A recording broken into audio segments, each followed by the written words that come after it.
বন্ধুত্ব আমাদের প্রত্যেকের জীবনেই এই বন্ধুর খুব প্রয়োজন, যার সাথে আমরা সুখে দুঃখে সব কথা আলোচনা করতে পারি প্রাণ খুলে।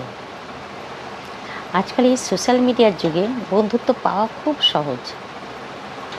তুমি না চাইতে দেখবে কিছু কিছু ব্যক্তি তোমার দিকে বন্ধুত্বের হাত বাড়িয়ে দিচ্ছে, তোমাকে মেসেজ করছে, দিনে কতবার ফোনও করছে, তোমার খোঁজখবর নিচ্ছে।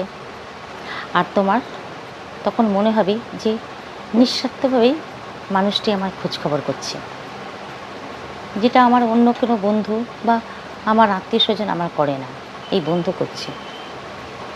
প্রথম 6 মাস, 1 বছর, 2 বছর যাওয়ার পর তুমি দেখলে তার পরিবর্তন, তার মেসেজ করার ধরন, ফোন করা সব পরিবর্তন হয়েছে। যে কোনো কারণে হোক, তার জীবনে নতুন কেউ আসুক অথবা তার পরিবারের জন্য, সে পরিবর্তন হয়েছে। আসলে সে কখনো তোমার বন্ধু হয়েই ওঠেনি। সে নিজের স্বার্থে বা নিজের খেয়াল খুশিতে তোমার দিকে বন্ধুত্বের হাত বাড়িয়ে দিয়েছে। এখন প্রয়োজন ফুরিয়েছে, তাই সব পরিবর্তন হয়েছে।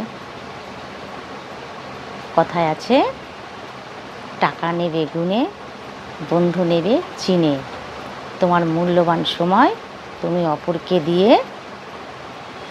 নিজের মানসিক যন্ত্রণা বাড়িয়ে তোলো না।